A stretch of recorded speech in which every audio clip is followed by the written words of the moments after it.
Morning, ladies and gentlemen. I'm Zemeka, the psychologist. Welcome to Soul Talk. So, I would like to apologize for my long absence. I had to deal with some stuffs, but I'm back now. So, my topic for today is going to be sacrifice. That is my topic today: sacrifice.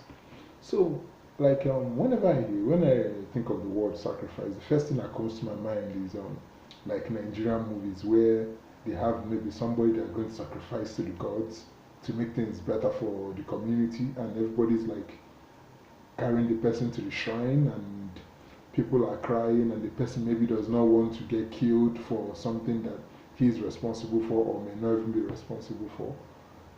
So it usually involves pain, usually involves doing something that is right for, and also involves looking into the future, like you do something that is right so tomorrow will be better. So it involves pain, doing something that is right, and looking forward to the future, because what you're doing now will make the future better. So now when I look at the issue of when I look at the issue of when I look at when but like today I'm going to talk about sacrifice, like in Nigeria, in our country, and among our people. So that's what I'm going to talk about. That's what my sacrifice will focus on. You see, the issue of sacrifice, like I said, is something that involves pain. It's not something that is, oh well, it's not something that is easy. That's why people always avoid sacrifice, making a sacrifice. People avoid it because they feel that people avoid it because they feel that, oh, I don't want to let go of this thing. I'm enjoying this, so I don't need to. I don't want to sacrifice. But like I said, sacrifice in certain scenarios is necessary because you're looking for a favorable tomorrow. If you look at our country today, you see that it has come to a point where nobody wants to sacrifice for anything. It's all about you go for yours, let me go for mine. I'm not sacrificing anything for nobody. Even when you are seeing sacrificing, people can even assume that you are maybe foolish or you are not wise enough or you are a coward or something. And example of these scenarios is like, for example, let's say you're a politician and you get elected into the government house and everybody is stealing, and then you say, oh, I'm not going to steal because I believe it's a wrong thing to do, I'm supposed to serve my people.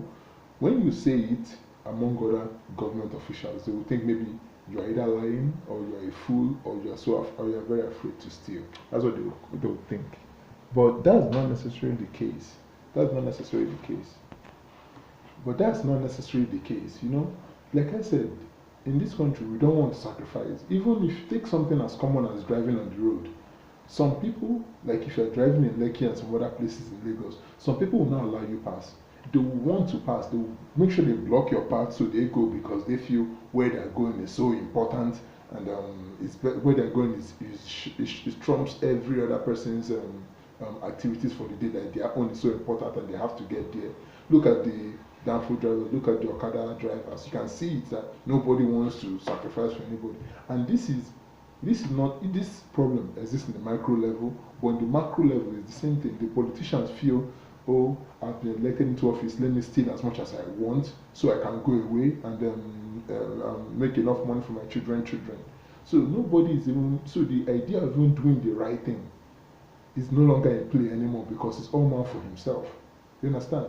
So if you look at and again, the things we do, this sacrifice that we fail to make in our own lives, in our own personal lives, it all comes together and it creates a huge problem for Nigeria as a whole. You see, you can see in Nigeria there are certain jobs, government jobs, that will be available to the public. They advertise, they will call people, they will write their exams. But some people have already been marked for those jobs, either because their parents are rich or they paid somebody or something like that. They've been marked for those jobs.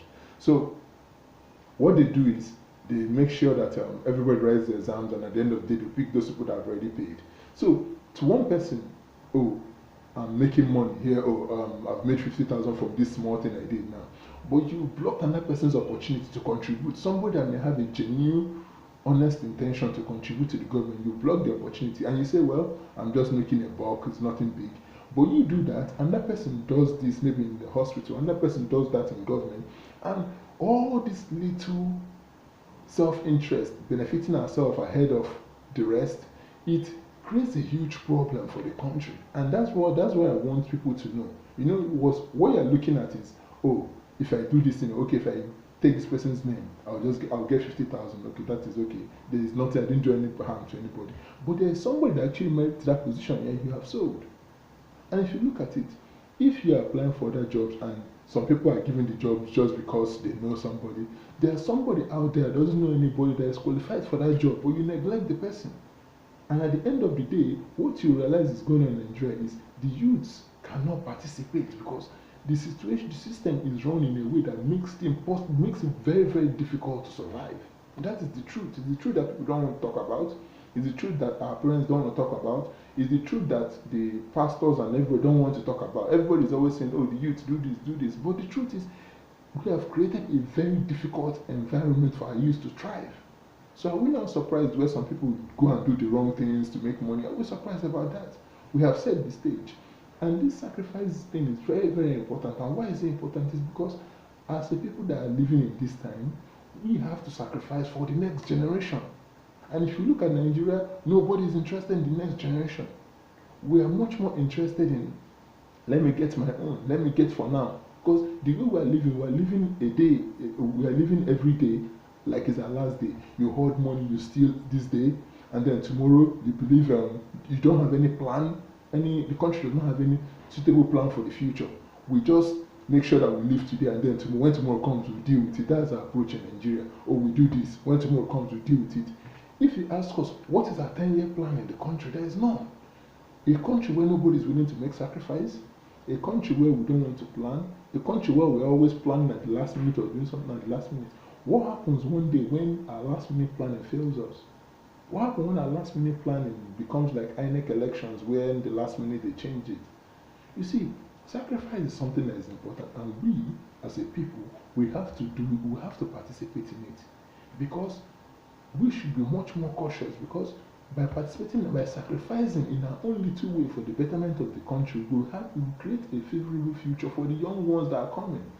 But if we fail to sacrifice and say, well, the young ones take care of themselves and some loot money, try and build empires so their children will not live in poverty, the real truth is what happens at the end of the day is at the end of the day, we all lose. Everybody loses.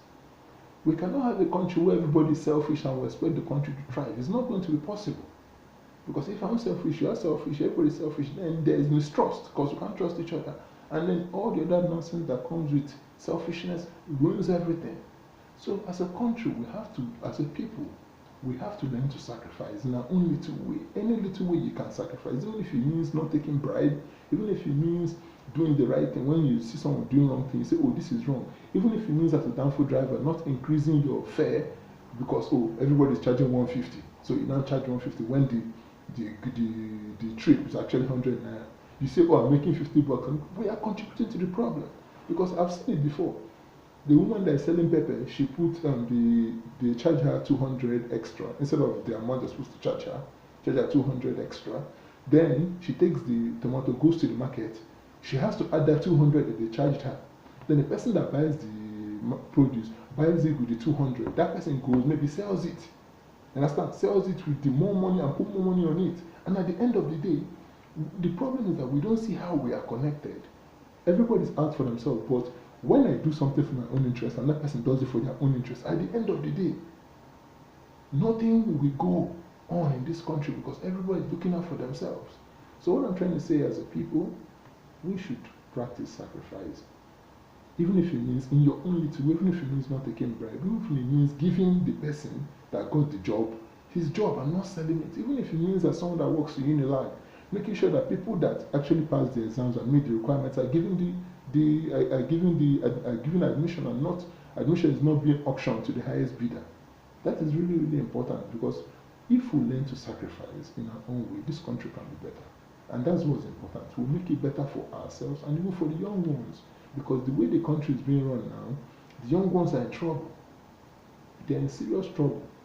Because what happens when we are tired and they come on stage? What happens? Then they see a country that is already bankrupt, and what happens? We fall into the hand of the white man. And that's what will happen. We fall into their hand, and then is, well, back to colonization again. And then the whole story starts again. Then it becomes, oh, Africans are inferior, Africans are this, Africans are that. So I think that's what I want to say today. Please, in whatever you do, in your own little way, try and sacrifice for the betterment of the country, of the future generations. Have a good day. Bye. And so please share this video, like it, comment it, tweet it, and I hope what I've said is has touched someone out there.